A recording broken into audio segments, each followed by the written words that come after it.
New from MOZA Racing is the KS steering wheel. This sleek butterfly design GT-style racing wheel is 300mm wide, weighing 1.2 kilograms. The KS is compatible with all MOZA wheelbases, including third-party wheelbases. Let's check it out. A two-piece injection moulded carbon fibre reinforced polymer frame makes up the body of the wheel, and that's covered front and back with a detailed carbon fibre effect surface pattern. The TPE grips are shaped for ergonomic, comfortable handling. TPE is a robust thermoplastic elastomer with rubber-like properties. The surface is smooth but providing natural friction, suitable for bare hands or gloves. On the front face we get 10 RGB, colour adjustable, shrouded, short travel push buttons. 3 rotor encoders.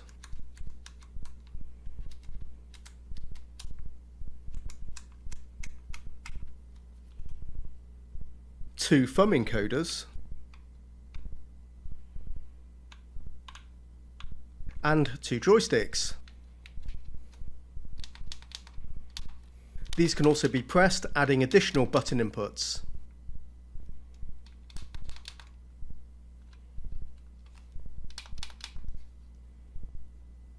Overall, a plenty supply of controls you can map in-game. They all feel al dente with pleasing tactile firmness. How do you remember what you've mapped to what button? Well, MOZA has your back on that one by giving you a selection of plastic stickers so you can label them up however you please. They've also anticipated how fiddly handling small stickers can be by including a pair of plastic tweezers. Above the logo is the RGB shift light strip. On the backside we get magnetic shifter paddles for a positive snap action. They are clicky but not loud or sharp sounding, so shouldn't be a concern for anybody sensitive to overly noisy shifters.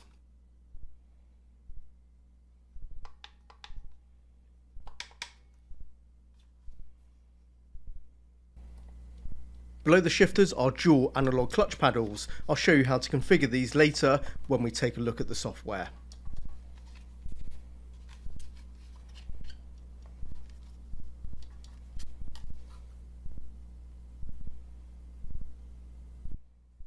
The quick release is metal. MOZA have told me that the quick release connection to the wheel enclosure is strengthened with steel, so it has no problem handling high torque wheelbases like their 21Nm R21 model.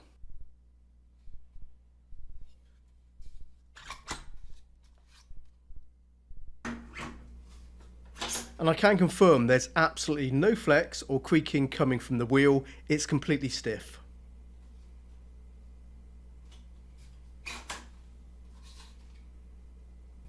To change the RGB button colours, push both the joysticks inwards and wait for the shift light to flash yellow. Then press the buttons to cycle through the colour palette.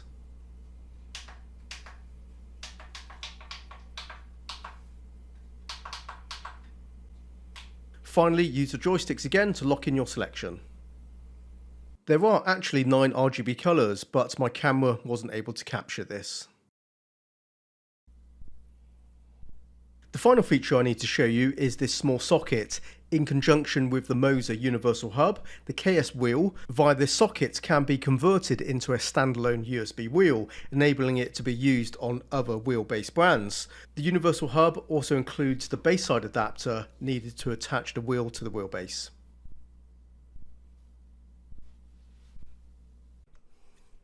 In the MOZA Pithouse software you can check that all the wheel inputs are functioning correctly.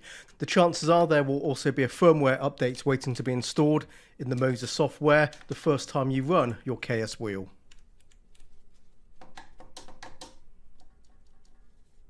You also get some useful options for altering the operational mode for the dials and the joystick inputs to suit the game you're running. If you have any issues mapping in-game functions to these, just change the mode here.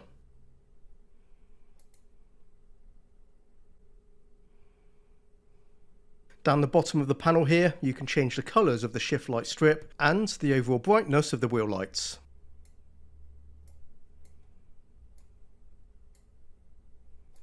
The clutch paddles can be used out of their intended purpose. You can change their mode to operate as individual buttons or analog inputs. However, in clutch paddle mode, the paddles work together. When both are pulled, that fully engages the clutch. Releasing one immediately hits the biting point that you've set in the software, and then you control the full release of the clutch with the other analog paddle. It's certainly an effective mechanism to get off the line quickly without spinning the rears. That completes the tour of the KS steering wheel, so let's move on and take this onto the track for my verdict. If you like my content, consider becoming a member to help support the channel. Click on the join button to find out more. What immediately struck me when first using the KS is the detailed force feedback felt through the wheel. At just over 1.2 kilograms, it's not heavy but not featherweight either, but the majority of that weight is located around the middle of the wheel, so the motor is having an easy time pushing this mass around, and in turn that helps with the force feedback delivery. The lightweight also improves handling, so it's agile and quick to rotate. I find the contoured shape of the grips sits comfortably within my hands. I don't need to hold on tightly as the rubbery surface provides good grip.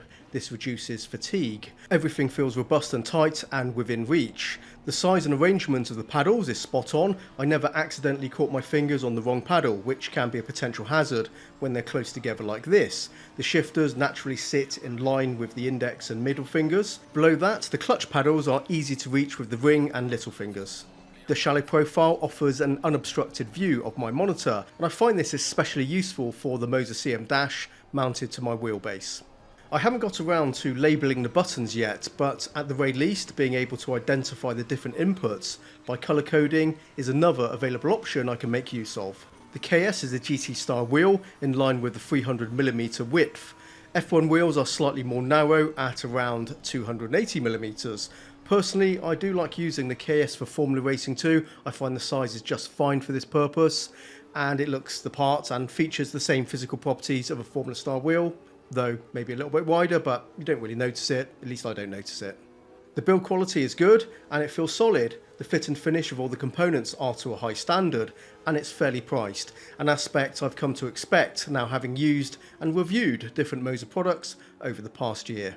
The KS essentially competes against MOZA's other more expensive GS GT wheel, and clearly the purpose of the existence of this new and cheaper model is to give customers an alternative, more affordable option, and that is very much the case.